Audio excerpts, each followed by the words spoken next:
Good morning, everybody. Happy 2023. I'm Megan Schmidt. I'm the chair of this committee, and I'm also the director of operations at FACT. And I just want to welcome everyone to today's meeting. And I'm going to start by reading our mission from the SANDAG website, just as a good way to start the year. So the mission of the Social Services Transportation Advisory Council is to review, recommend, and promote the development and use of accessible transportation services by promoting the coordination of transportation serving seniors, individuals with disabilities, and persons of limited means, advising on transportation facilities compliance with the requirements of the Americans with Disabilities Act, or ADA, the Rehabilitation Act, and the building standards in Title 24 of the California Code of Regulations, and advising on the accessibility and usability of transportation facilities beyond strict interpretation of regulations based on actual experience and knowledge.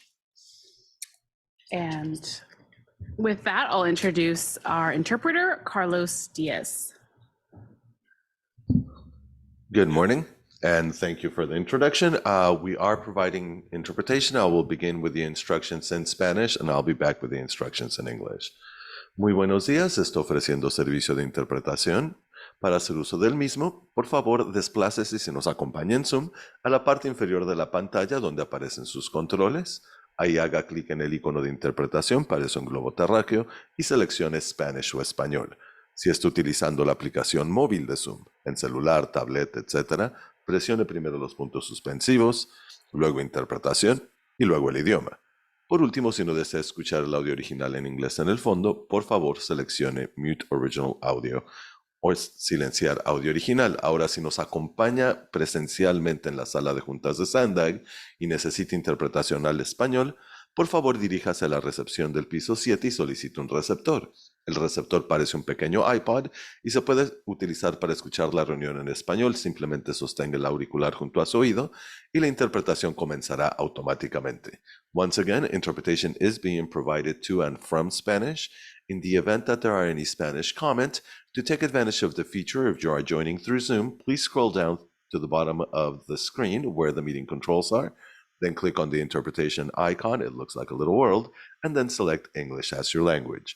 If you are joining through the Zoom mobile app on a cell phone, tablet, or other mobile device, you would first press the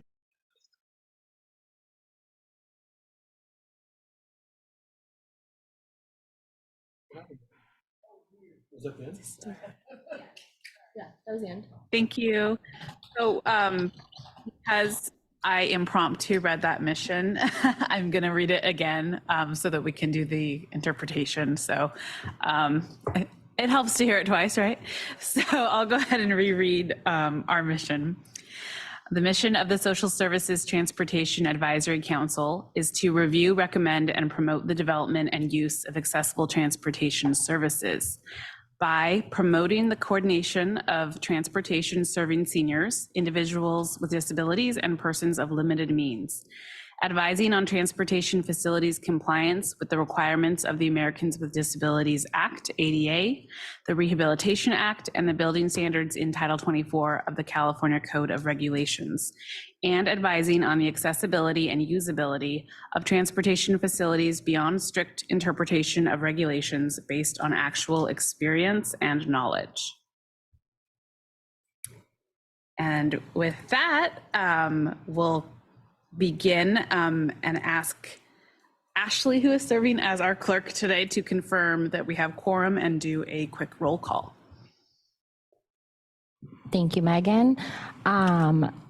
Clyde is absent today. Ted Kagan. And we can just do raise of hands.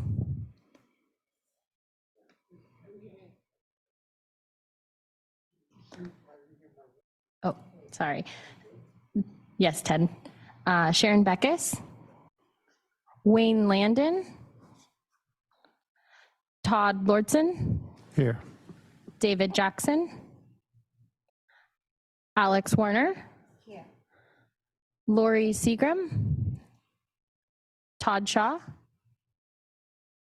Marissa Lucero, Marcy Roque, Adriana Yempe. And then the San Diego Center for the Blind does not currently have a member right now. Brian Nero, Rachel Holiday, Anthony DeSalis, Matt Moyer, Kristen Stensberg, Marilyn Greenblatt, Megan Schmidt, Here. Arun Prem, Carla Perez, Jay Washburn, Mary Balderrama, and Robert is absent. And we do have quorum. Thank you. Thank you, Ashley. Now we can take the time to do some introductions of staff or presenters who are not a part of the roll call. If anybody would like to introduce themselves. Brian? Brian Lane, Senior Transit Planner with Sandag.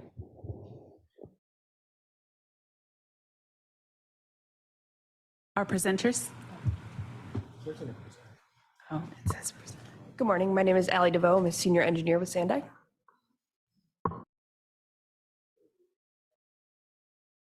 Hi, everybody. Good morning. My name is Pete Rossetti from WSP. Thank you. And for anyone joining online, if you'd like to introduce yourself. Hi, this is Clem Brown, City of Del Mar, Assistant City Manager. This is Michael Luna, City of Del Mar, Special Programs and Projects Manager. Great, thank you for joining us. So before we begin our agenda items, I would like to review the meeting process for both members as well as members of the public who wish to participate. For members, when you would like to speak, please raise your hand and I will call on you by name. And for members of the public, you may provide live or virtual comments during today's meeting. And if you are a member of the public here in the room and would like to provide comments on an item, please submit a speaker slip to Ashley. And if you are a member of the public joining us on Zoom, please raise your virtual hand and you will be called on by your name or your last four digits of the number you are calling in on. And Ashley, as our clerk, will call on members of the public virtually first, then in person. Do any members of the working group have any questions before we continue? Seeing none. And there are no online comments either. Thank you. Are there any member comments or public comments? Only one. Just one item that I wanted to talk about, but I don't know if it should be for the future. So it was just about a couple of the roundabouts that have been put in with the bike lanes leveled up to pedestrian level. I know there was one in North Park that I had worked on with a couple of colleagues probably 4 years ago. That was I believe it was Meade and 30th and 35th and I believe Texas as well. But recently I was in Encinitas and I saw at one of the intersections along North Coast Highway, and I think it was Portal Road, there's another intersection where there's an underpass. And so I just saw a lot of inconsistency with not only within that intersection, but also across a few others that were within like a mile proximity from there. And so I just wanted to touch base on like how we can fix some of that. Okay, thank you. Sharon? Well, sorry, I'd just like to respond. Oh, bike. If that's okay. Yes, Brian, rather sorry. than just leave these comments unanswered.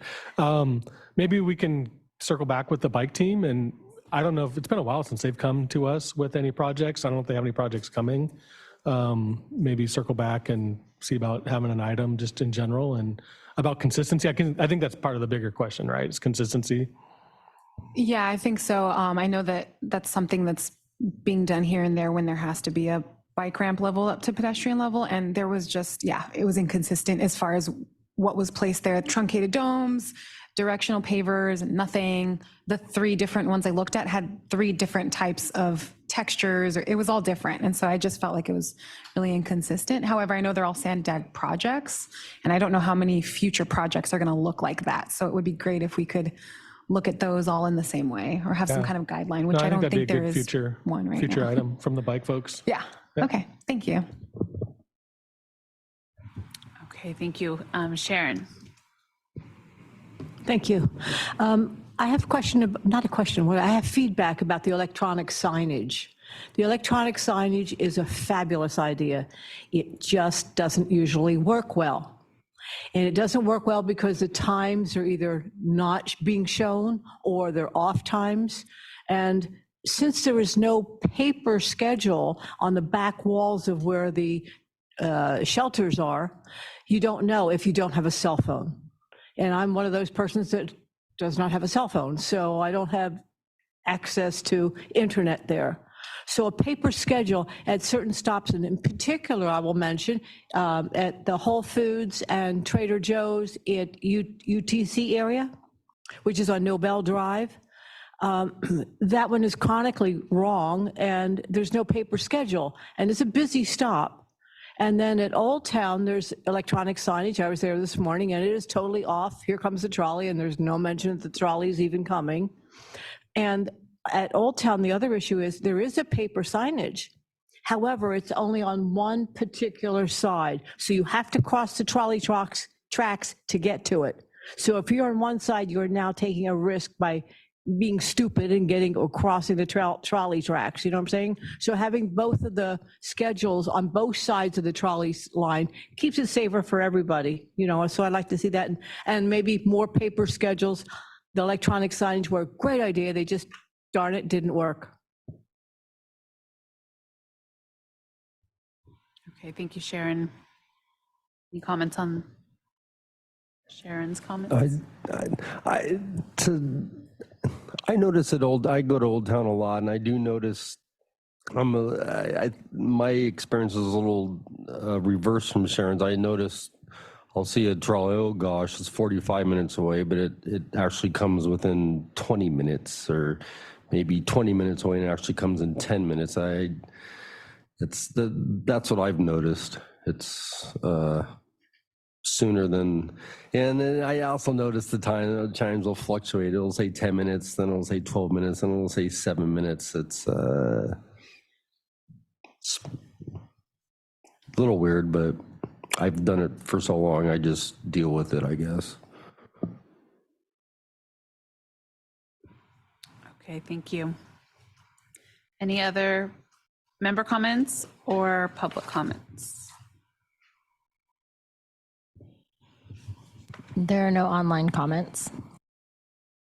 Thank you. Next item, does anyone have any changes to the meeting minutes from November? Does anyone want to move approval? Motion to approve. Second. Thank you, Jay. Motion to approve by Jay and second by Alex. Any comments from the public? I do not see any comments online, Megan. And member comments? All right. Do we need to do roll? No, we can just do a raise of hands. Okay. So all in favor? Aye.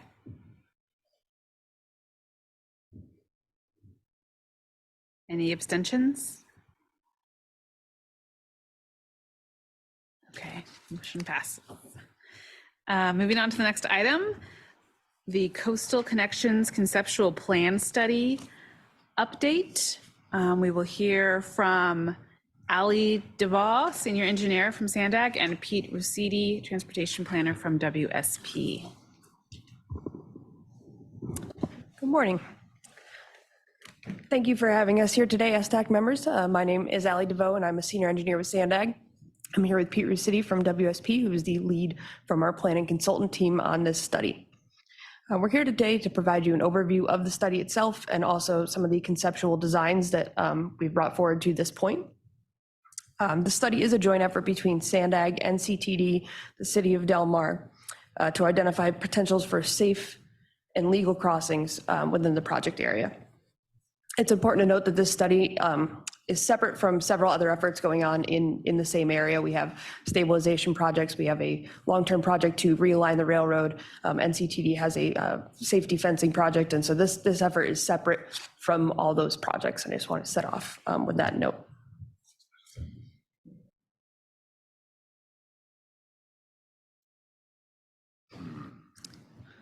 Yeah, thanks.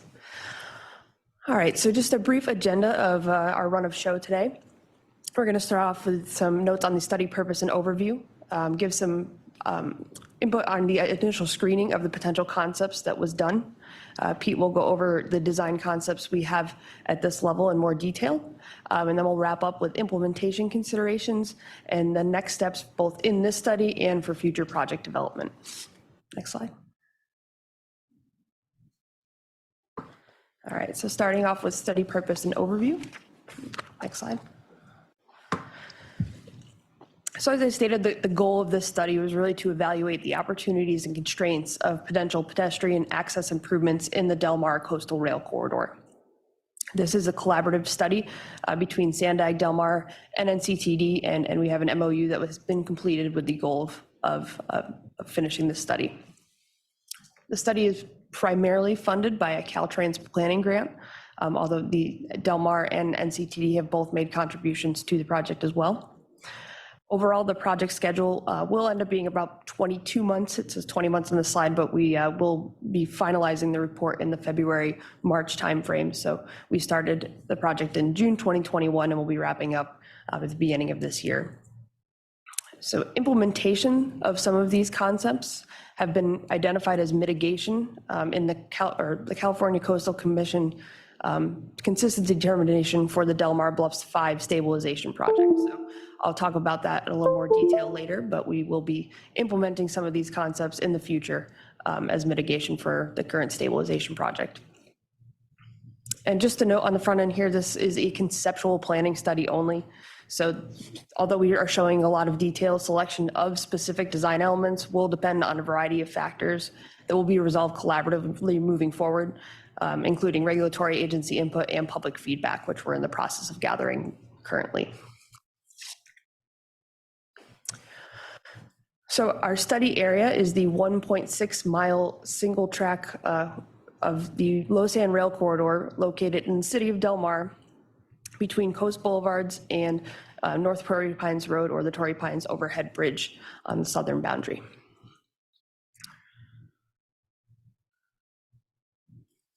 Our project development team consisted of representatives from Sandag, the city of Del Mar, NCTD, and the California Coastal Commission. We've held additional meetings with the California Public Utilities Commission and the CPUC. And we have initiated conversations on regulatory issues with California Coastal Commission staff and CPUC staff. Thank you. Just a brief overview of our study process. We kicked off in July of 2021, and for the first 6 months, we focused on evaluating the existing conditions and performing feasibility assessments. Then from January to June 2022, we focused on identifying and screening the potential improvement concepts. Since then, we've been working on the selection of these 7 draft concepts for development and evaluation, which we'll provide you more info on today.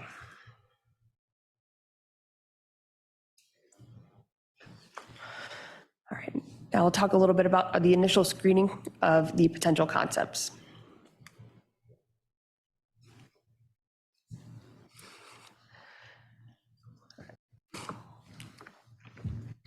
So we started with an initial evaluation of the entire corridor, so the entire 1.6 mile stretch in this area. First, we focused on the identification of potential north-south trails, so both on the east and west side of the railway. We determined that on the west side of the railway, a continuous facility was infeasible from an engineering perspective. We have very limited room in the railroad right-of-way, and we also have issues with ongoing erosion, so we do need to plan for that, and we found that it was not feasible to have a continuous facility on that side, so we focused on the east side of the tracks, and we found that from Seagrove Park to 4th Street, we were able to develop a concept for continuous accessibility. We also identified 3 areas as the most feasible for potential beach access locations. So those would be areas where we cross the track and also have a way to get down from the track level to the beach. We found that the most feasible access locations were the 11th Street Sea Orbit Lane area, the 7th and 8th Street area, and the Torrey Pines State Beach area. Our initial findings did show that there was good alignment among several of our evaluation criteria, including engineering feasibility, existing movement patterns, and consistency with earlier findings and other studies done. There was one study called the TRACK study that was done in the late 90s. So we did find that there a lot of our screening and evaluation pointed to the same few concepts and locations, which helped us dial in where to move forward on the concepts.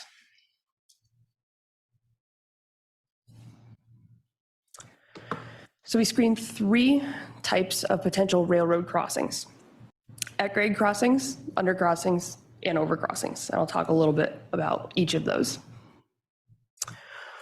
So the first type we screened was an at-grade crossing. So this would require discretionary approval from the CPUC. Generally, they do not approve of new at-grade crossings. However, in discussions with them, they were open to the potential of approving it because it is such an improvement on existing conditions out there where there is no safe and legal crossing for 1.6 miles. It would potentially result in significant noise impacts from audible warning systems and the train horns. It would require safety fencing and a signal house, which have some visual impact. Ultimately, we decided to advance this concept for further development because we have deemed it is feasible.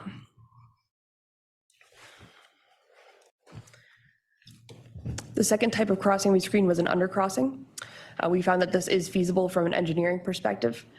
It would potentially result in more development, so more walls and more grading than other crossing types, but it would eliminate that potential noise impact that would come from an at-grade crossing.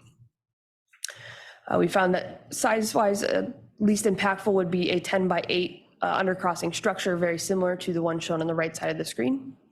And we did decide to advance this concept for further development.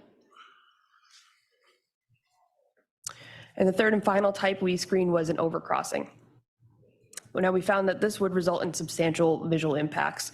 In order to meet railroad clearance requirements, we'd have to be at least 30 feet above the railroad.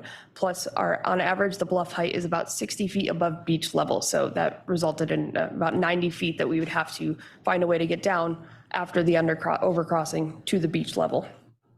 This would result in very large structural elements compared to the other crossing types. And the PDTD team agreed to eliminate this in the initial screening due to those potential visual impacts and just the level of development that this would entail. And we decided to focus instead on at-grade and undercrossings.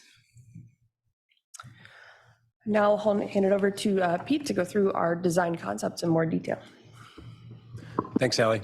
Hi, everybody. My name is Pete Rossetti. I am from WSP. We were the consultant on this study. And what I'm going to go through now, there's actually quite a few slides. We wanted to make sure that we captured all the details of our concepts in these slides. These details are also in the boards that you see behind me, and they're also in the materials that were posted online.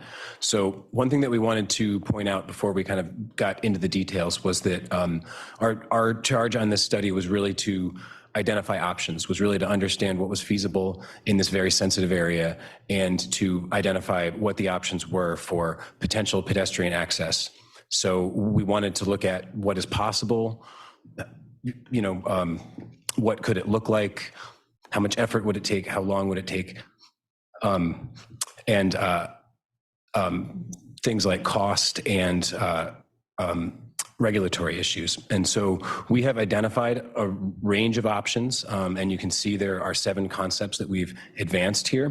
But one thing that we wanted to note before we got into this, we're going to see some very kind of detailed looking drawings, engineering looking drawings, 3D simulations, because we really wanted to understand the options. And in a sensitive area like this, it really wasn't enough to kind of just have, I'm a planner. It wasn't really enough to have us planners just kind of look at it and sketch things. We really needed to talk with our experts, the geotechnical engineers and the civil engineers who understand these bluffs and understand the amount of development and work that may be required to build some of these concepts. So to really understand what was feasible and what wasn't. So to answer those questions, we did get a lot of details. And so that's what you're going to see in the next few slides. But one thing that we wanted to point out is that none of these things is a final answer.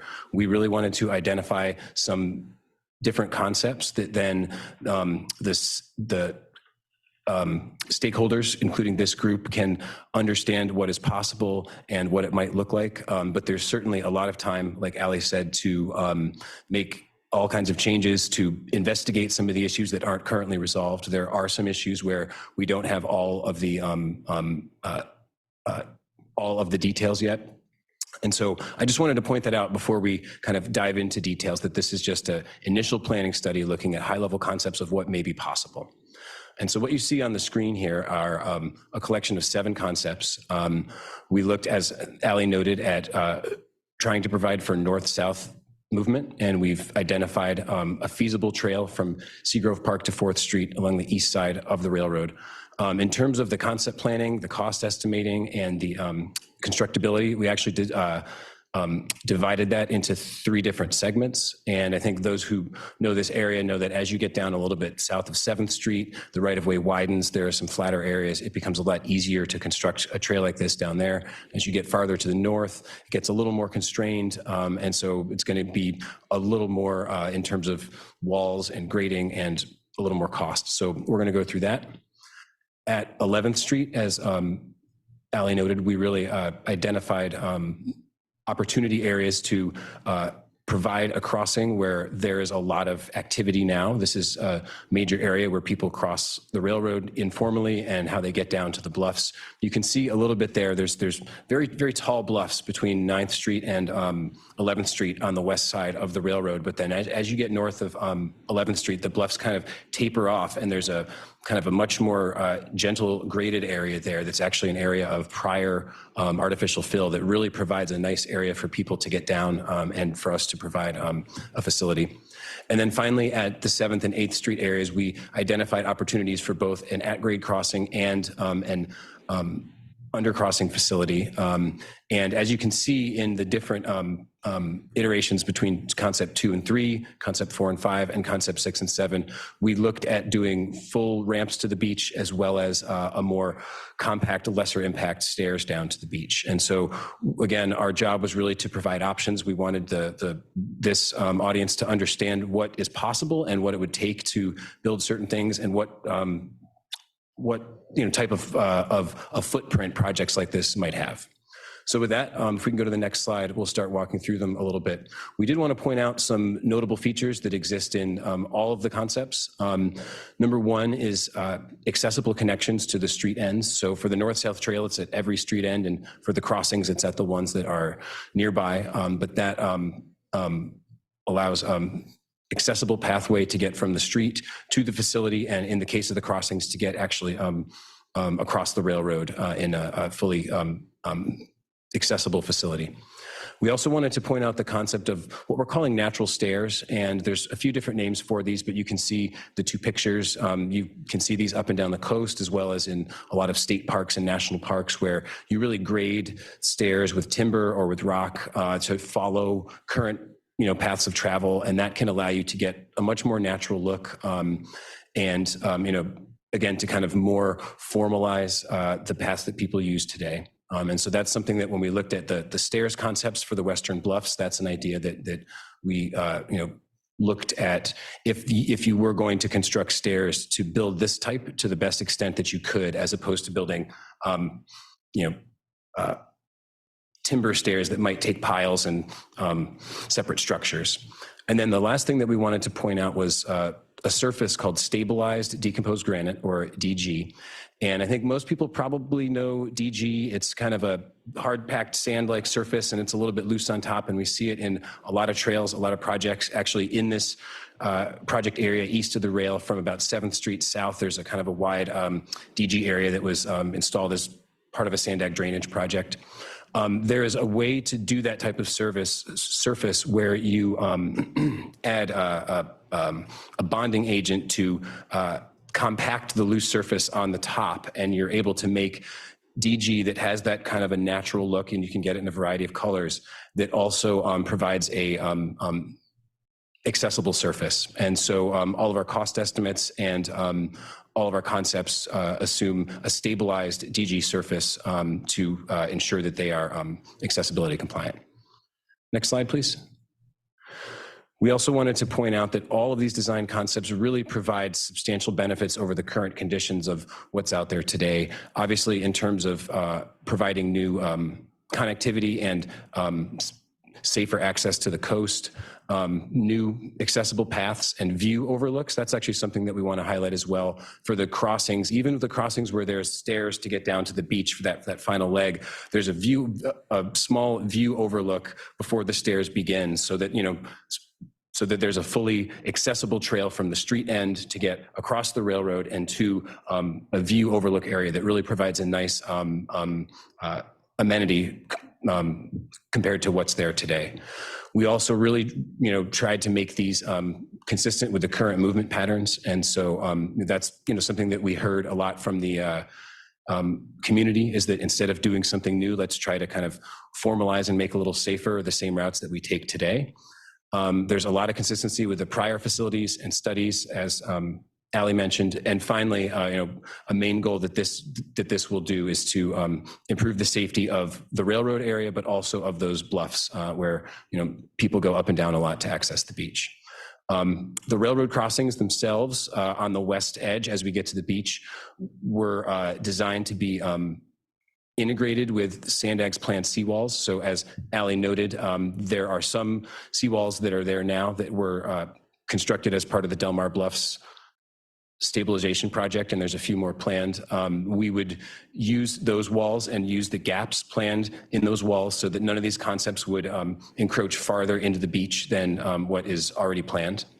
And all project footprints are within the public right-of-way, and that was a design criterion that we used from the beginning. So that is the street right-of-way and the bluffs owned by the city of Del Mar, and the railroad owned by NCTD. And again, as we've noted, several times, this is just an initial concept plan to lay out some sample concepts. There's a lot of details that still can be resolved, and a lot of revisions that can still be made based on the feedback that we receive. Next slide, please. So looking first at the North-South Trail, this again runs from Seagrove Park to 4th Street. It's 0.8 miles long. It is fully accessible and contains connections to every street end. One thing that we did want to note, as I said, it's been broken into 3 segments. We're going to walk through, I think, a series of slides that walks from north to south. And as you'll see, there's a few more constraints in the north. The space we have to work with is a little bit more narrow, and then it opens up as we get to the south. So next slide, please.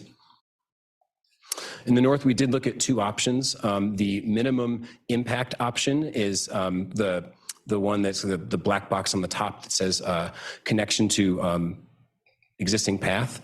This is at the very north end where we get into Seagrove Park, and there is an existing residential development and a small trail there. That trail actually is on private property, but the research that we found shows that it is part of a public easement that was done as part of that residential development. And so we found that even though this is technically on private property, taking advantage of the public easement would make the facility cost less, and it would require a lot less development because the other facility to stay entirely within the NCTD right-of-way is right on top of some bluffs that are to the east of the railroad. So that would require walls and a little more grading. But again, we wanted to look at 2 options because we did want to stay entirely outside private uses.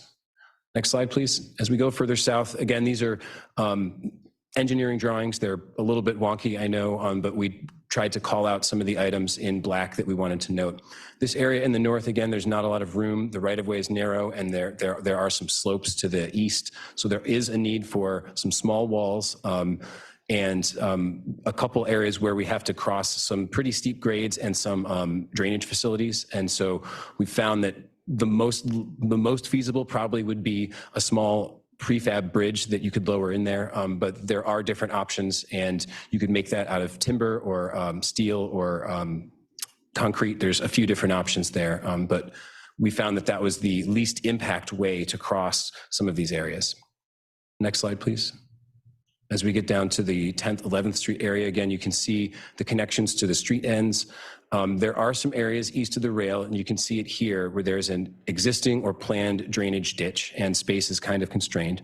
We looked at a few different options here. You could avoid the ditch and go alongside it, but that would require more grading and walls and more cost. And that also would have some impacts on those eastern bluffs there, because we'd be building the trail right over those. So instead, we looked at a way to provide a walkway over the ditch where there's kind of an under drain system so that the drainage can still get in there, and you can put either timber or a painted concrete walkway, colored concrete over that to use the space a little more wisely. So that's what we looked at there. And if we go to the next slide. The 8th, 9th Street area, I think, is the most interesting piece of this concept. And we're going to, I think we have a visual simulation of each of these features. At 9th Street, really at all the street ends, we looked at what would be the least impact way to get a accessible trail through here in terms of the least impact to walls and grading, the amount of development that would need to occur. And there's a little bit of space there. Actually, the kind of the easiest way to get around 9th Street is to go a little bit behind there. And so that provides an opportunity to provide a view plaza there, which would be a nice new amenity. A lot of people go to the street ends now to watch the sunset and to look at the ocean. And so providing a more formalized place for that might be an optional thing that we may want to provide. And then probably the trickiest area to get over is the 8th Street area. There's an existing drainage culvert there. And we looked at a few options. We looked at a bridge concept. It is doable, but the bridge is pretty long. And what we found really would be the least impact, again, in terms of the amount of development, would be to put the culvert underground. And you can see that's that kind of straight line there. It says dual 36-inch culvert. And then to put fill over that, and you could put a bit of a wall there, but we found with the slopes, you can cover the wall a little bit with fill, so to really try to make it look natural. And if we go to the next slide, I think here's a simulation of the potential plaza at 9th Street. Again, this is a totally optional feature, but could be a good use of that space. And then next slide. This is a view looking east. So we're standing kind of along the western bluffs looking southeast at 8th Street. And you can see an example. There is a little bit of a wall there under that trail to support it, but there's some fill and some landscaping. So we found that would be the best way to blend this in. Again, these are all just sample concepts. As I discussed, there's a lot of different options. The next phase will be a more formal design phase where we really kind of explore some of these options and make some choices. But at this point, again, we just wanted to identify sample concepts for how these things could fit through here and how they might look. Next slide. As we get farther south, as I noted, the right-of-way opens up. If you can see at 7th Street there near the top of the slide, the vertical line there is the NCTD right-of-way, and you can see at 7th Street, we all of a sudden have a lot more room to work with from there to the south. So that really helps a lot. And you can kind of see it in gray. There's an existing drainage ditch that was installed fairly recently, and there's a flat DG surface, a decomposed granite surface there. And so we wanted to use that surface to the best degree possible. It's already very flat, and so the amount of improvement that you would need to do here is fairly small. Obviously, we would want to upgrade the path portion to the stabilized DG surface to make it accessible, compliant. But for the most part, it becomes a lot easier here in terms of cost and also in terms of the amount of development that we need to do. And next slide, I think we make the connection to 4th Street. Here it's pretty straightforward, again, taking advantage of the existing space and finally providing an access to the end of 4th Street. So thank you all for bearing with me. I know that was a lot of detail about this, but we really wanted to show kind of what that could look like going all the way through. Next slide. Now to look at the two crossings at 11th Street. As I noted, there's artificial fill on those western bluffs. You can see, if you can kind of look, there are very vertical bluffs to the south, but once those vertical bluffs around 11th Street end, there's a pretty long area with a steady slope that actually is an area of artificial fill where there's been work done before. So that really provides a good place to work with in terms of putting stairs and or ramps or even both. As we talked about, that does line up with existing movement patterns. It's integrated with the Sandag seawalls.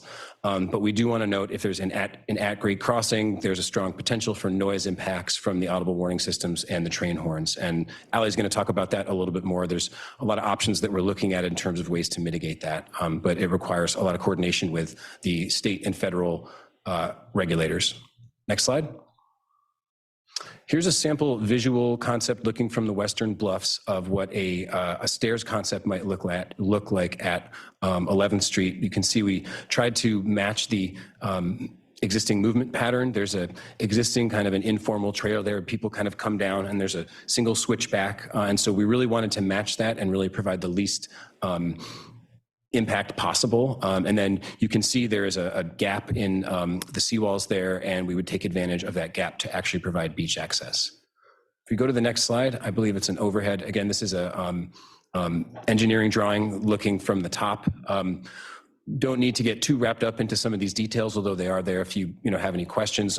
We wanted to point out two things. Number one is those natural stairs, again, to use the existing informal trail to the best degree possible. A second thing, and you can kind of see, we don't actually have it highlighted here, but is at the top of the natural stairs is a view overlook. There's a little rectangle with kind of a hatched pattern in it. And again, that's an area where it's a accessible path to go from 11th Street to get across the rail and to provide an area to enjoy the views from the top of the bluff. And then on the bottom left is a lot of detail, but it really goes into some of the detail that the CPUC has provided in terms of what types of facilities would be required at the at-grade crossing itself. And the next slide, we're going to look at the same concept, but putting ramps next to the stairs, next to the natural stairs. One other option, if you wanted to reduce the project footprint, could be to shift the ramps to the south and not have the stairs next to them. But we wanted to really look at a way to provide both of those because there's the space here. And so again, this is just a sample to show what the options were. With the ramps themselves, one of the things that we really wanted to look at was, providing all of the ADA compliant grades on the ramps. How much space would that take up? How far do we have to go down? And what would be the footprint of that? So if we go to the next slide, you can see what that looks like. Again, based on the bluff height and providing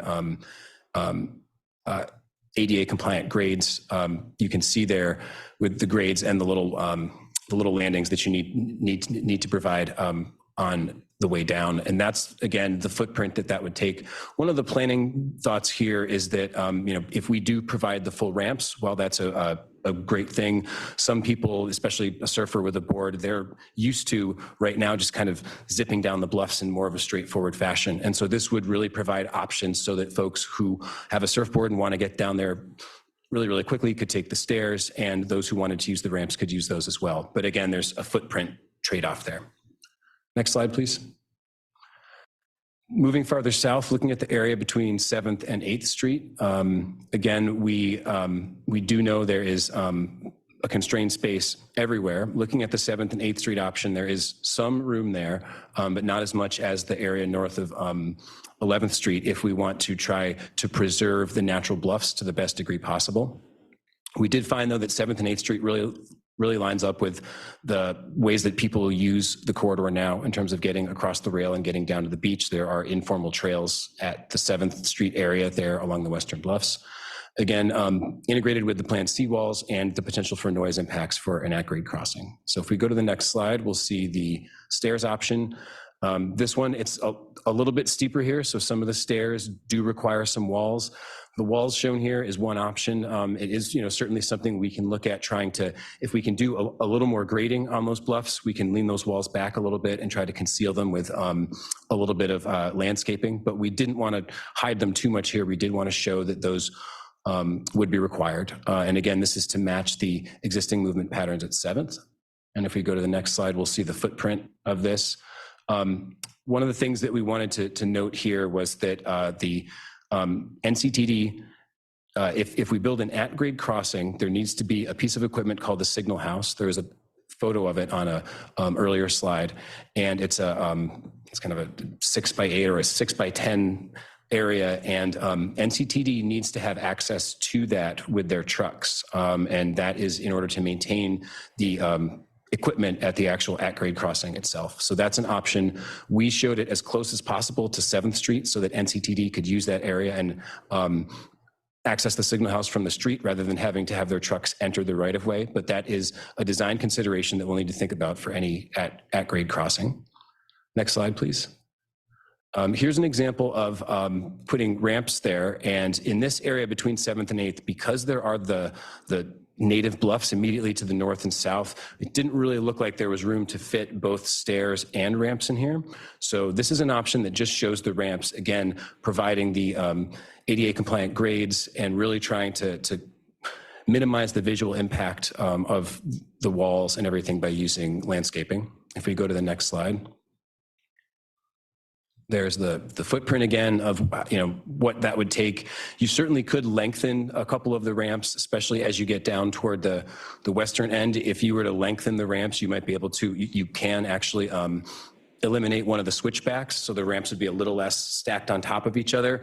But what that does is that starts to lengthen, you start to get underneath some of the vertical bluffs. And so we found that there might be some safety concerns there that may actually require you to kind of grade those vertical bluffs back a little bit. So again, what we wanted to do was try to preserve the vertical bluffs as much as possible and work in areas where the bluffs have already been impacted or are being impacted from other work. And so again, that's why we tried to squeeze everything in here, but this is just one sample concept.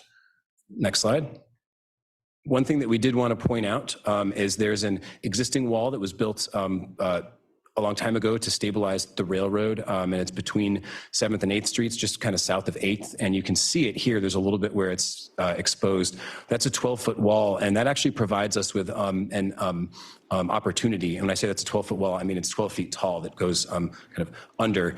And so that really we can really leverage that to provide structural support for the top ramp, for the top layer of the wall. So that's going to minimize the amount of new walls that we have to build and the amount of visual impact from structural elements. And so our plan is to essentially, as the ramp goes down to the north, to try to expose some of the face of that wall as opposed to building anything new. Next slide, please. And the last thing we wanted to discuss was the undercrossing concept. As Ali noted, we did find it to be feasible from an engineering perspective, but that does require more development and excavation and walls and grading than the other concepts. It's just a higher impact concept from that standpoint. It would eliminate the noise impacts that an at-grade crossing would have. Again, we found at the 7th and 8th Street area that it does align with existing movement patterns, and that it is any concept would be integrated with the Sandag planned seawalls. Excuse me. Next slide, please. So this is an example, and this really is kind of a hybrid of the prior concepts we've seen.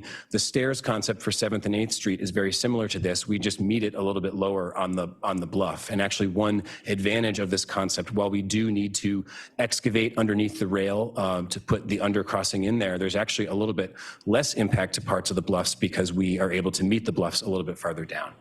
And so there's, again, a lot of trade-offs here, but this is an example of what that 8x10 crossing might look like. You can see the tunnel there, and then the same types of stair concept that we saw in the prior idea to come down. Next slide. There's the footprint of the stairs. One thing we do want to point out on the east side, a lot of the development impacts really occur over there on the east side because we need to get accessible ramps down from 8th Street to get down to the grade needed to go under the rail. So what we showed here, again, our charge was to try to impact the bluffs as little as possible. So we show the switchbacks in a kind of a flat area at the end of 8th Street to really get down to the grade that you need. You could lengthen that to make that a little bit less of a kind of a zigzaggy switchback by extending those ramps to the south. But again, you're going to get into areas where there's bluffs to the east of the railroad. And so you would start to impact some of those eastern bluffs. But again, that's another option here. And then you can see also the view overlook there on the west side. Again, there'd be a fully accessible path to go from 8th Street across the railroad, rather under the railroad, to the view overlook perched on the western bluffs. Next slide. This is an example of the ramps concept. Again, we have a little bit less length of ramps because we're starting from a little bit lower, but otherwise it's a similar layout to what you saw. We had to change the layout a little bit based on a different distance we had to traverse. But again, this is the way to kind of meet the undercrossing tunnel and get down to the planned opening in the seawall using the ADA compliant grades. Next slide. And then finally, again, there is the footprint of that. It's the same concept to the east, but again, the western concept aligns the ramps a little bit differently based on where we start and where we end. And again, these are just some sample concepts that really show what is possible, what it might look like, and kind of what the footprint could be. But again, there's a lot of different ways to vary these concepts, and that's something that we would get into as we go further into the design process. Next slide. I think that's it. Yep, I'll turn it back to Allie. Thank you, Pete. All right, next I'm going to talk a little bit about implementation considerations. So things that we, as Pete identified, we've just brought this to a conceptual level. We've identified a lot of these questions and issues and things we need to keep working through moving forward as this project goes into the next phase. So this is kind of an overview of some of these considerations we're keeping in mind when moving this project forward. So first of all, we have right-of-way maintenance considerations. So, all of these concepts will require approval from both NCTD and the city of Del Mar to utilize their land. So as Pete had mentioned, a majority of these concepts are located within the NCTD right-of-way, and then also a lot of the western portion of these are within the city of Del Mar's right-of-way. Liability will need to be agreed upon by all parties, and as well as ongoing maintenance. So these will be covered by future agreements and will need to be agreed upon by all these parties in order to move forward. Next slide. Next, we have to consider CPUC approval requirements. So as I touched on a little bit earlier, new at-grade crossings are generally prohibited by CPUC General Order 75. So this will require discretionary approval by the CPUC. We've had several coordination meetings with them, and they've given us some examples of similar projects that we can kind of use as a model for how this may move forward. Recently in Santa Barbara County, the Santa Claus Lane project was approved. It has not been built yet, but it provided kind of a good example of how they went through the process of getting an at-grade crossing approved. Some of those requirements that we would need to do moving forward would be a grade separation study, and then we'd also need concurrence of all the agencies involved, including the California Coastal Commission and the railroad. We found that having all these parties really behind it at the beginning is the key to successfully getting that approved by the CPUC. The CPUC will also require safety fencing. So they do require safety fencing near the at-grade crossings to control access and then channel the pedestrians to the crossing itself to ensure they do not cross outside of the regulated at-grade crossing.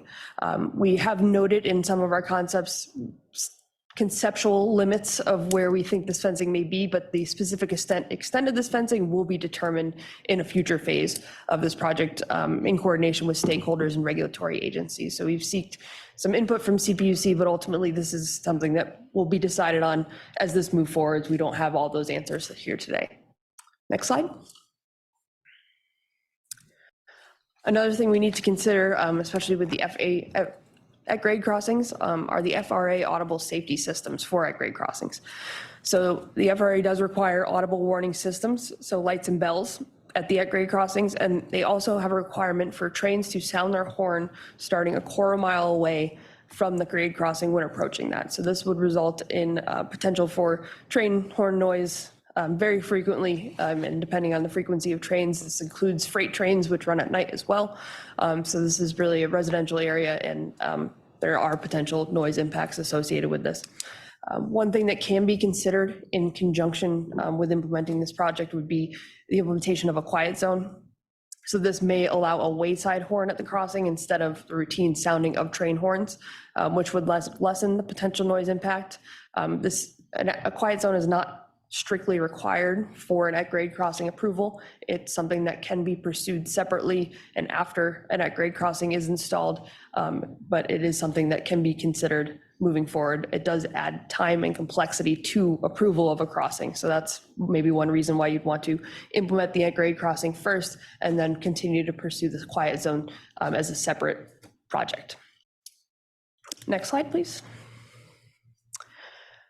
Accessibility design considerations. So we touched on the benefits of all these concepts, and all the concepts we presented today provide substantial benefit over existing conditions. So currently we don't have accessible trails, we don't have legal grade crossings, we don't have accessibility to the right of way for the public to enjoy.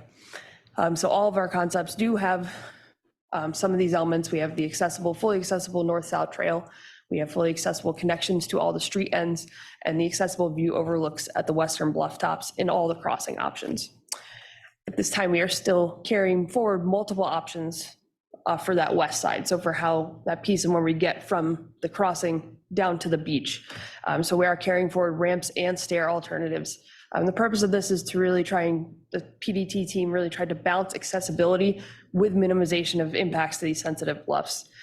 These bluffs are a natural feature that is very important to the city, to the Coastal Commission, and the goal is to reduce or avoid substantial development in this section of the track, because the ultimate goal is to move the train off of the bluff and to kind of preserve the natural beauty of this area. So we're really trying to balance the amount of development we're proposing with these concepts with accessibility there. As the next bullet shows, we are here today to ask for additional input, especially on this accessibility design consideration piece. This will require multi-agency collaboration to move forward. And we do note that some funding sources, ultimately the funding source for the next phase of this project has not been finalized yet, but funding sources will dictate certain accessibility design considerations. So we just do note that. So now I'll just touch on next steps to wrap up here today. So next steps in terms of this study, ways to provide feedback. Here's just a timeline. We kicked off our public outreach segment of the study on December 5th at the City of Del Mar City Council meeting. We had a community open house a few days later at Del Mar Civic Center, where we had a good turnout and a lot of members of the public come to provide their comments, ask questions, and our online comment period is currently open. So it started December 5th and it is open through the end of January of this year. You can see the URL there where you can go and provide feedback online. Today we're here at STAC to give you guys an update, and we want to finalize the study report in February 2023. So after we're finished gathering all this public input, take that into consideration and finalize our report. So our draft report was an attachment to the agenda today, and we'll update that to include the feedback we've received. Next slide.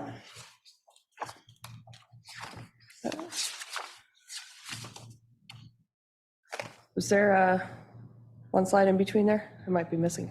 Yeah, thank you. All right. So just finally to wrap up, next steps following the Coastal Connection study. So this study is one independent piece. As I mentioned, implementation of certain elements of this study are a mitigation requirement for the Del Mar Bluffs 5 project. So as a condition of construction of that stabilization project, we, SANDAG, are going to be required to design environmentally clear and construct a lateral north-south trail, a railroad crossing, and an access way down to the beach. So that can be a combination of a lot of the alternatives you've seen today. So next steps would be allocation of funding and grant applications to fund this next piece, to fund construction or to fund design, environmental clearance, and construction of these of 3 of these improvements. Then we'll proceed with final concept selection, a grade separation study, and accessibility decisions. Those will all be made in this next phase. We'll need to do environmental review. We will require California Coastal Commission approval. They've conditionally approved some of these concepts just at a very conceptual level, but likely we want to go back to them when we have more detail and get formal approval and give them updates. As I noted, CPUC approval will be provided or will be necessary for all crossing types. There's a different process for an undercrossing approval, but we still need to get CPUC approval for that. And finally, we have the city and NCTD right-of-way maintenance and liability agreements that will need to be finalized prior to going into construction. And that concludes our presentation for today. I'll open it up to any questions. You have our website, social media, email, hotline, all the ways to connect with us and provide information or provide feedback on the study itself. Thank you. I also just wanted to mention that Coastal Connections will also be going to the Torrey Pines Community Planning Group tonight from 7 to 9 p.m. And then also, I did send out all the materials. We do have poster boards in the back that highlight all of the concepts, and I did send an email with the materials, and I can resend that information. We also have like comment cards that you can write on today. They're in the back, and I can provide you one if you want to do a handwritten comment, as well as we have the online version. I just wanted to mention that as well. Thank you. Thank you so much for the detailed presentation. Do we have any comments from the public? I see no online comments, and I've not gotten any comment cards from anyone in person. Oh, I do have, wait, sorry, we just got a hand. Clem raised his hand. Hi, can everybody hear me? Yes. I'm Clem Brown. I'm the Assistant City Manager for the City of Del Mar. I want to thank the committee for allowing me to participate today and listen to the presentation. I've now heard it 3 times. It gets better every time Allie and Pete do it. I don't have any questions. I just had some comments from Del Mar. I don't know if this is the appropriate time to provide those. Yeah, thank you, Clem. You can provide them. Okay, well, I just wanted to add a couple thoughts that I had when I was listening to the presentation. I've been a member of the PD team since the beginning of this study, and just want to highlight that some points that were touched upon in the presentation, that I think to the benefit of this group, giving some additional context from the City of Del Mar. As was discussed many times, all the options that we considered provide greater accessibility than what's out there now. Visitors and residents have been using the bluffs since before the train was even there over the last 100 years for recreation and beach access, but we have not had any features that provide full access. And so I think that's a really important portion of this project. The bluffs are a protected coastal resource in Del Mar's community plan. And so we're really looking at threading a needle and trying to find and explore options that provide safe and legal access in this area that minimize impacts to those sensitive coastal bluffs.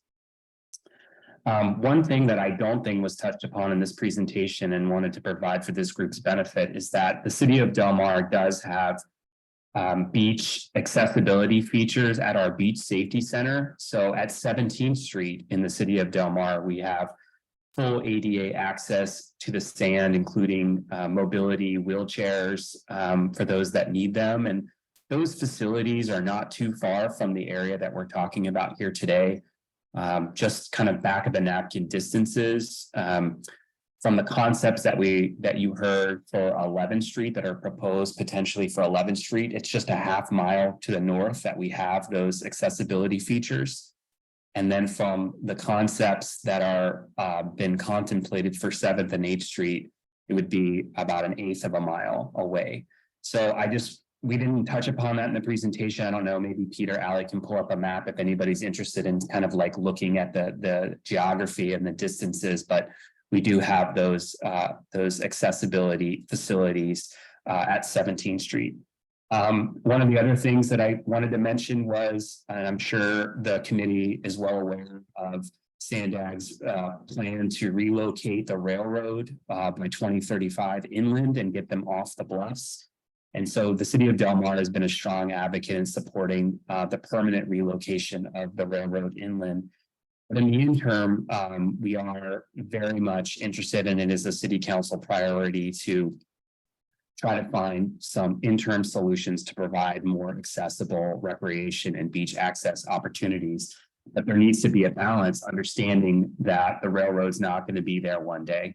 And so we need to balance kind of what in the interim, what benefits and additional enhancements can we provide with the context that those facilities may not all be needed in the future when the railroad doesn't exist there. And then finally, one other point that wasn't mentioned in the presentation was for any of you that have been to that area and been down on the beach around at the base of 11th Street and 7th and 8th Street, where we're talking about these potential access improvement projects, The city does not have any accessibility features down on the sand. So once you get down on the sand, that's all that's there. There aren't any additional facilities there now or planned, and that during the winter months and during high tide, there really isn't even any sand there. The water goes all the way up to the base, the toe of the bluff. So I think that was it. I just wanted to provide those additional comments and context for the group's consideration and discussion. Thank you. Thank you very much for your comments. And any comments from members? Sharon. It was very interesting what Clem just had to say. I would like to see that added to your presentation so we see what exists at 17th Street and what happens when they go down to 7th and 8th, because I had no concept that that existed in some form. Thank you. Thank you, Sharon. Jay. Just mirroring off what Sharon was saying, that was my concern as I was listening is ADA compliance. It sounds like from the city, they've put ample resources in place. Just has anyone verified the legality of those being acceptable because of the travel distance, or is there an ADA requirement? I know a lot of people, I've been watching New York, other places have built things and gotten in trouble because they're not ADA compliant, regardless of saying, oh, well, the next train station or next trolley station is, just to ensure that there wouldn't be any issues down the road with that, with saying, well, it's at 17th, that's acceptable. It sounds like the city of Del Mar is very well prepared at those areas, but I just want to make sure that if it were not ADA compliant at these other locations, that would still meet standards. Thank you, Jay. Did you have a response for that? I do just want to say, yeah, that is something that is we're considering moving forward and needs to be looked into more in terms of, you know, if that qualifies distance wise, or if that is substantial enough to meet ADA compliance. Certainly we want to ensure that we're meeting ADA compliance if that is the case, that we're using that as the closest accessible area that is valid. And so that legal opinion and getting potentially feedback from FRA or FTA's legal staff as well, you know, that is certainly part of the process we need to do moving forward to ensure we are meeting all laws and regulations. Thank you. Any other member comments?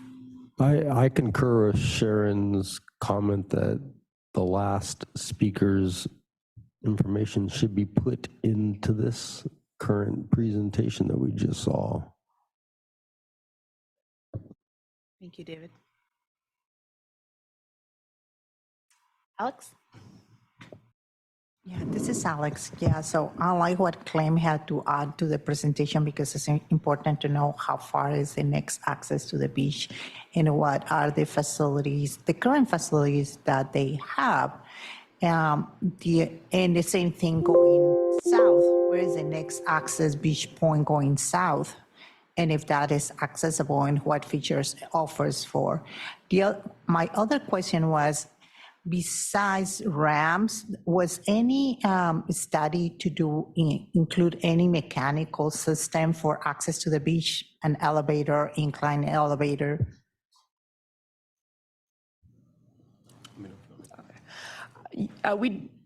We did not consider, at least not past the initial screening process, any mechanical elevator or incline elevator. Just the feasibility of constructing that out there ruled that out.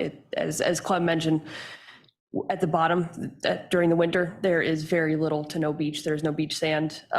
And that bluff is actively eroding away. You know, we see on average about 6 inches of erosion a year. So planning for those mechanical facilities from an engineering perspective, it is not feasible. Just to answer your question, as far as ADA compliant accessibility to the beach on the south side. So that is a little bit further away. That is about 1.5 miles away at Torrey Pines State Beach. And I know they have provide beach wheelchairs at the north and south beach parking lots. Thank you. Thank you. Any other member comments? So on those, on the points and the proposed points, what are the arrival means to those proposed points? Because I saw some starting at a cul-de-sac. So is there public transportation to those points? How would someone get to those points? So to the accessibility, to the north-south trail, the connections from the street ends. Yes, so we have provided them at several street ends. It is, there are many cul-de-sacs and dead-end streets there. There are two parking facilities nearby that would be the closest access points.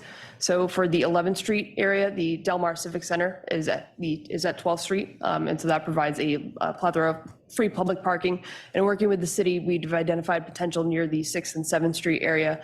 There is a current property that I believe is a school property where there's a plan to convert some of it to parking as well. So it would be street parking otherwise. On the north end, also Seagrove Park. There's street parking nearby Seagrove Park, and we are connecting the north-south trail to the existing trails in that park, so you'd be able to access from there. And then also, Ali, from a public transit perspective, NCTD Route 101 goes up Camino Del Mar. So these are all, including the parking areas that Ali mentioned, these are all within about 2 blocks of the bluffs. So it's really a constrained area. So access would mostly be provided by, walking, biking, or car that, trying to provide parking as close as you can. For the most part, there's pretty accessible street parking near those, street ends during the day. And there's usually open parking, but if we were to build a facility like this that is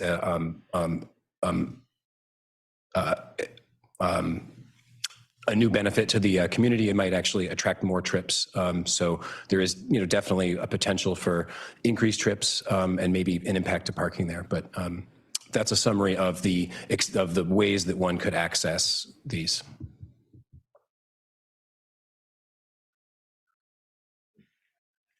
Okay, thank you. Any other comments, questions?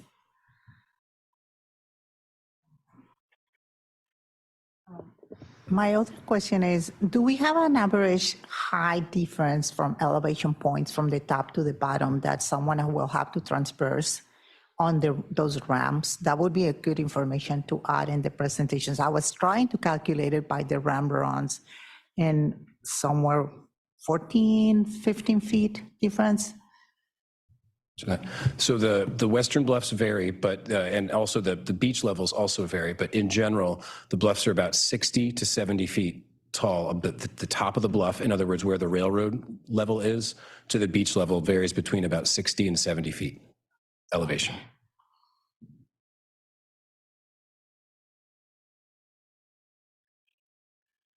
Thank you.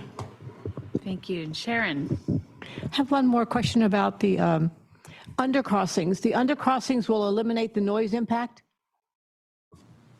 to the community of Del Mar with all the bells and whistles and whatever? An undercrossing would not require the train horns or also the bells and whistles. On that note, a train has every right to blow its horn if they see someone near the right of way or feel that there is a threat, so that they still reserve their right to do that, but it would not be every time that they approach, they are required to try to sound their horn.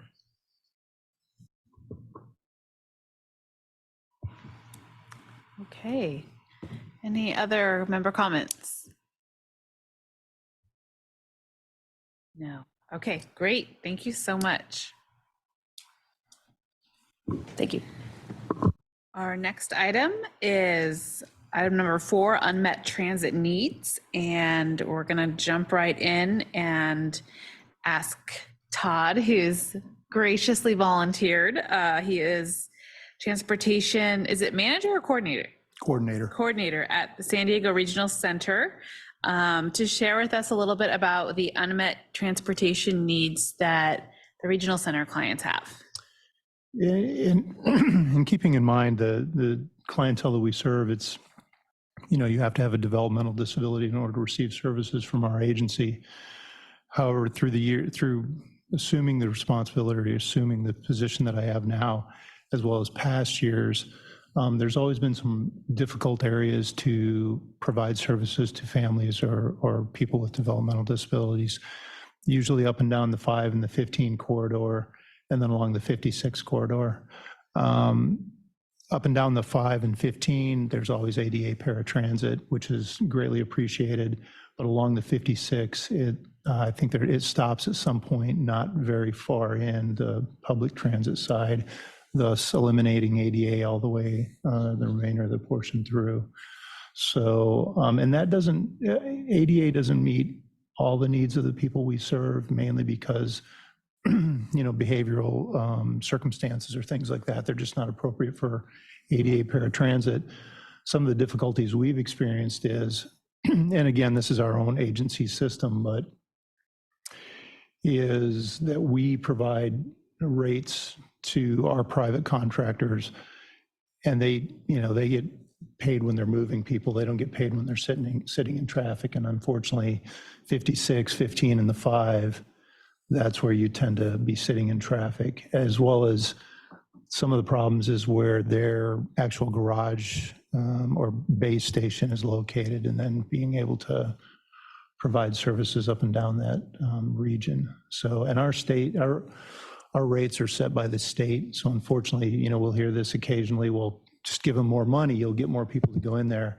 Unfortunately, the state sets and caps our rates, and so we're limited by that. So anyways, that's my little bit of info on unmet needs in certain areas. And I remember Jay's comment from last meeting, and I think it was more along the CTSA that, there are certain parts of the region top down that just people with disabilities, not just developmental disabilities, needs aren't met. I mean, once you get out into the Julian, Dilzura, Hamul, it's sparse. And so those still continue to be a constraint as well. So thanks.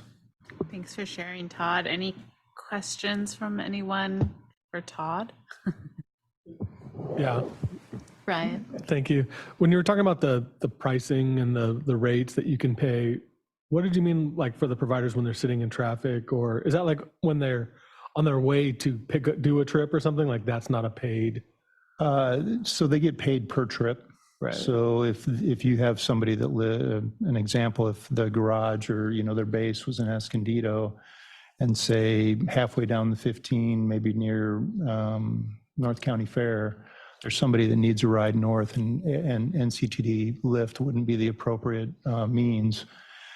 If they get paid again per trip. So what they try to do is in a short window utilize their vehicles to serve as many people as possible in order to make it financial for them. Usually they can use programming hours, will accept people from like 8 a.m. to 9 a.m. So you've got that 1 hour window to get people there. If you were serving people in the surrounding Escondido area, you could maybe use that one vehicle 2 and 3 trips to get bulk of people there. If you send that one vehicle down into the mall area along the 15, you're going to use that vehicle once for all of those people. Thereby, it's not financially feasible. And so that's where we run into, again, our rates are set by the state, and we've had people say, well, can't you just give them more money for, that one region or that one area? And we really can't. So that's the difficulty we run into. Sounds like a bigger equity issue in a way. Any other questions? Ashley has a comment. I just have a comment. I just wanted to note for this unmet needs transit item, we are going to be taking all comments. We have our public annual hearing in May.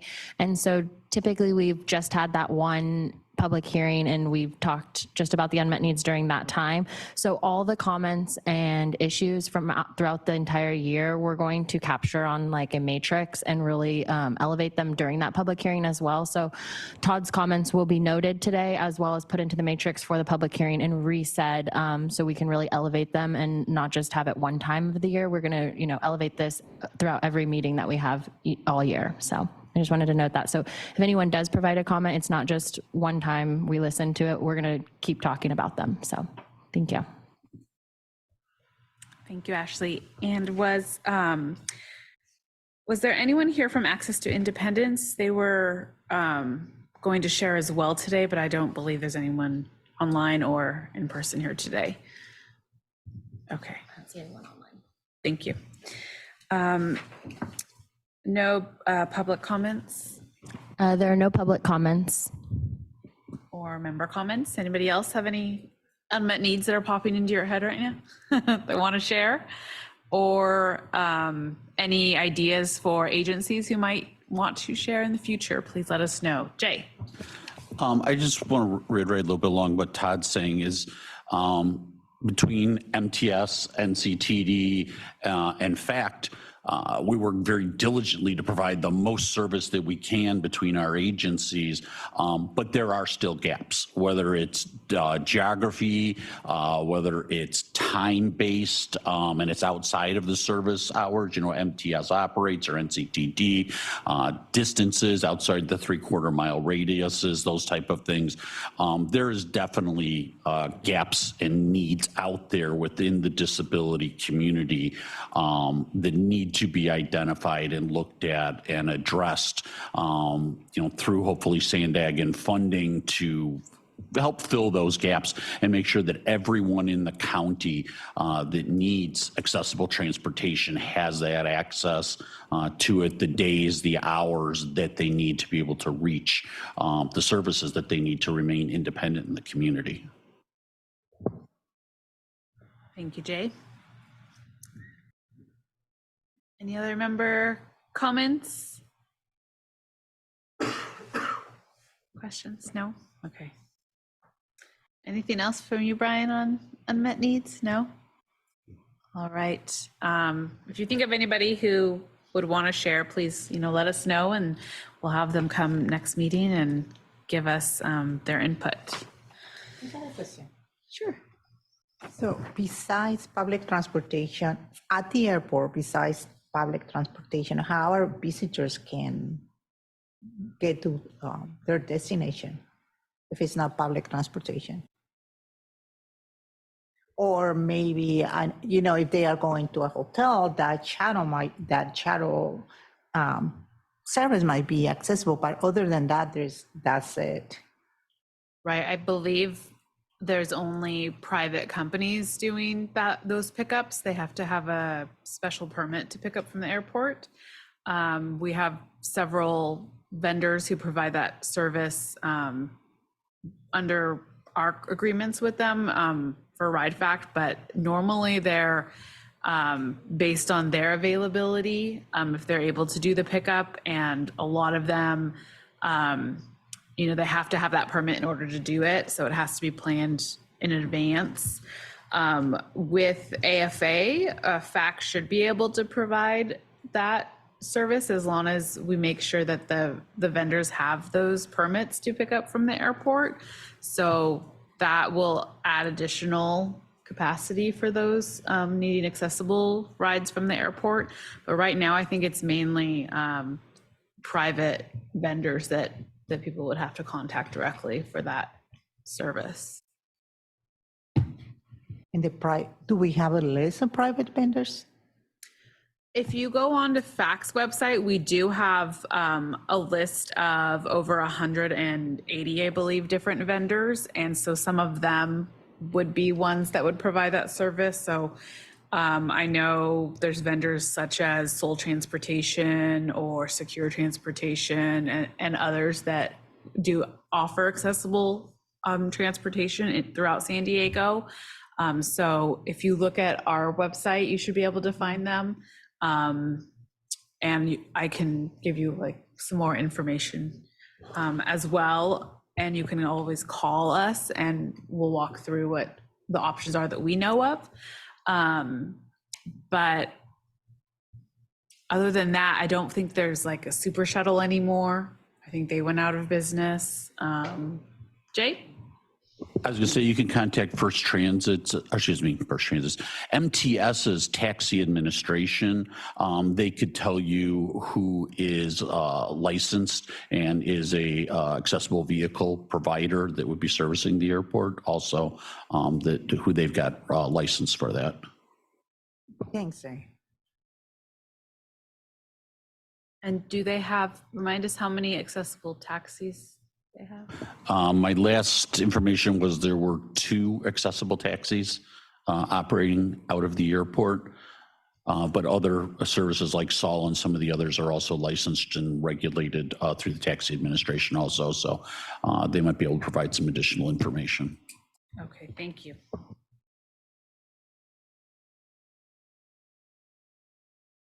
Yes, Marisa.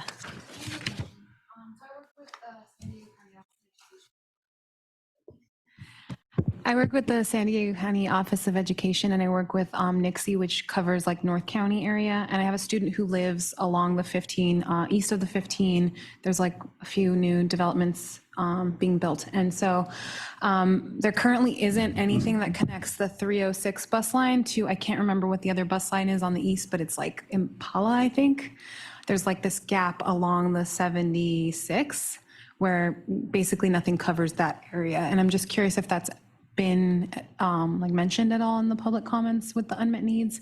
I was trying to look for a site map to get the exact transit numbers, but I know she and I are working on how she's going to get to her job, or if she gets a job, and it's hard to tell your student there's no bus that goes from here to there, so you have to figure it out. So I mentioned to her maybe writing a letter, or also just see if there was ever discussion of like there being, or maybe there was a line there that I'm unaware of and they took it out because it wasn't being utilized. So I just had that question for NCTD. I'd love to research that more. If you could just give me your contact info and a planning team can look into it. Okay, perfect. Thank you. Great, thank you. Glad to make connections here in real time. All right. It looks like we can move on to item 5, which is the transit operator updates, and NCTD is, you want to start first, Mary? So last year, NCTD had to cut back on service due to the operator shortage, and the planning team is currently looking into how to best restore that service. We're going to prioritize routes that have experienced the most pass-ups due to full buses. So the 350 route is a good candidate for that, for the next service change. But things may change until then, but that's where we're at right now. Thank you. Thank you, Mary. And Jay. Okay, MTS is renamed from bus and trolley to ferry service this weekend due to all the rain. Sorry, gotta have a little humor. No, we have a service change coming up on January 29th. The materials are all going to be posted shortly. We continue to work on trying to restore service also. Driver shortage is the #1 issue out there with that. So we're constantly working on that. I was getting Fashion Valley had its usual swimming pool flooding this weekend.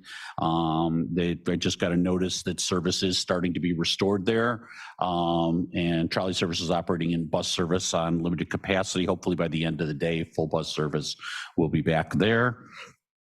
On the access side, we are at about 50%, 52% of our pre-COVID volumes. So it is climbing. We've gone up about 46% from where we bottomed out in the last year. So that's very positive to see the disability community getting out there and operating more. Regional Center is waiting for the green light from the state. So we're gearing up for that. Excited to get those riders back and out there. We do continue to struggle on our service levels with our on time and our on board. Again, it all comes down to driver and staffing shortages. We've done everything out there you can possibly imagine, and hiring fairs and recruiting and incentives and things, but even significant wage increases. So we are hopefully starting to see the staffing turn a little bit, but it is still a struggle on a daily basis. We are looking at bringing another subcontractor on board besides taxi to assist with services. Once we complete that agreement, we would be looking to have that provider come in and make a presentation to STAC and introduce themselves to everybody. We also just completed a major project of moving all of our access software for the scheduling and dispatching from local servers to the cloud. So they're out there somewhere now, but it's on the cloud. And it's working. That's just my primary concern. Completing that project will allow us to now move forward with implementing our Easy Wallet, our cashless fare system that is part of our online reservations office suite of services. So we're very excited to begin the final phases of testing on that and hopefully rolling that out to the public shortly. We're hopefully in the next couple of months if the final testing goes well on that. So it'll be very nice to have a cashless fare system option out there for riders on access also. And that's pretty much it. Great, thank you, Jay. Adriana. Good morning. I just have a question, Jay. So we went back and forth a little bit before about the access booklets because of the paper shortage. What's the status with that? Because our last purchase, we got those $4.50 booklets and those 50-cent ones. Do you expect them to be in anytime soon? We got them in last week. Awesome, As a matter of fact, thank I you. had a meeting on Friday between our procurement department, our vendors, our transit store. We were all putting our heads together on what we do to need to do to make sure we keep the proper stock and inventory. SDRC was part of that conversation because they're restarting, I believe, their 2,500 a month order. So we are making sure that we will have the necessary stocks and supplies in place on that. So Thank you. we're good to go. Good. Thank you. Thank you. And it looks like we might have a public comment. Yes, we have one public comment from Dr. Tim Bylash. Just a quick, hello, my name is Tim Bylash. I'm up in Mid-Coastal County, Del Mar area. Jay brought up a question I appreciate, and I wanted to follow up on that in terms of understanding how much the cost of living problem enters into the hiring problem, plus the increase in the cost of housing, and whether these hires are coming from inside the region or people are moving in from outside the region in terms of the economic impact for hiring necessitating for this public transportation systems, particularly the MTS. Thank you.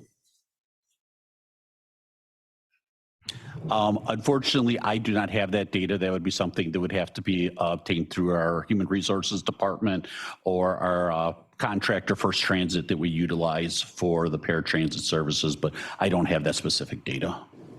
And Megan, I know, Mary, I don't know if you know much about it, but NTDD is even considering that and was looking at housing for employees along transit or something. I heard that talked about, and I don't know how much thought or studying has been put into that, but that's something they were thinking about as well, is trying to address that problem by actually supplying housing near your transit stations.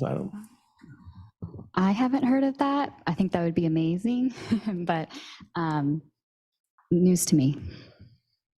I think I heard it mentioned in some of the maybe TC and Sandag board meetings by Councilmember Contreras, and also she's on the NCTD's board, so I don't know. I should ask her at the next FACT meeting about that. Thank you so much for the comments. Any other public comment? Sharon? No more comment? Sure. Yeah, I wanted to say to Jay that this last 2 months, I've been using transit a lot, MTS, to go for shopping.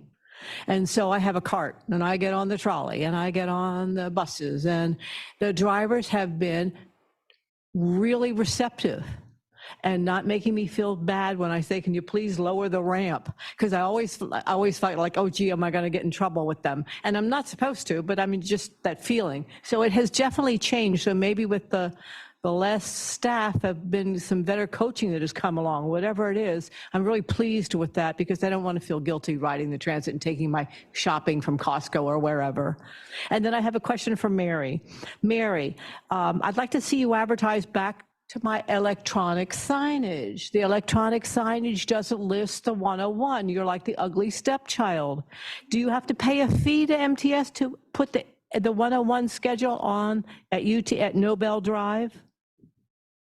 So beyond our service area, MTS has jurisdictions over those stops, but I can look into that. So I have the written comment for that. Thank you. Thank you. Mhm. Thank you. Any other public or member comments? Todd? I was just going to comment. Jay mentioned working with us to get the tickets, and it's greatly appreciated. And I'd want to say that Jennifer Rodriguez she has been fantastic. Everything from working with us to get those, as well as getting the 50-cent upgrade tickets, because we had quite a few of the old 450 booklets. And so just kind of a shout of appreciation to you and your staff, and especially Jennifer as well. She's been fantastic. So thanks, Jay. Great. There are no online public comments. Okay. No other member comments. All right, so I can give the update for FACT. We had our annual meeting in December. It was a great meeting. Many of you attended. Thank you so much for attending. And we had some great speakers. Colleen Clemenston gave us a wonderful speech, as well as Council Member Campillo. And we've already selected a date for our 2023 annual meeting, which will be December 5th, and it'll be a Tuesday. And we'll be in Coronado for that. So if you do want to receive that information, please just let us know if you're not receiving FACT emails. And then stay tuned for our AFA announcement. We are working with Sandag right now on the contract. Hopefully we'll be able to finalize that and then announce a start date. And we're planning to have a kickoff event for the new Access for All service. And right now we're working on some of our operations plan and getting more detailed in that. So we're looking forward to being able to announce that hopefully soon.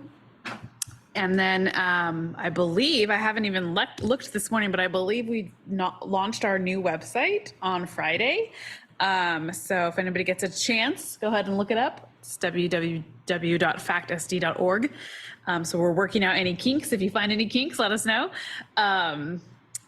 But other than that, we have our CAM meetings going on. We had one last week. They're every second Tuesday of the month. Right now, we're still holding them virtually. I believe we may do a few in-person meetings throughout the year. But if anybody has any presentations that they would like to see at CAM, please let us know. Allie Corman is our CAM liaison currently. And then one thing I wanted to mention is that we do have a regional code of conduct that we worked on last year in collaboration with Sandag, as well as some of our CAM members. And we'd be happy to share that with anyone if anyone is looking for a code of conduct to use for your riders and would like to adopt the code of conduct that was developed by that group. We'd be happy to share that with you all. Other than that, I don't have any other comments, but anybody have any questions for me?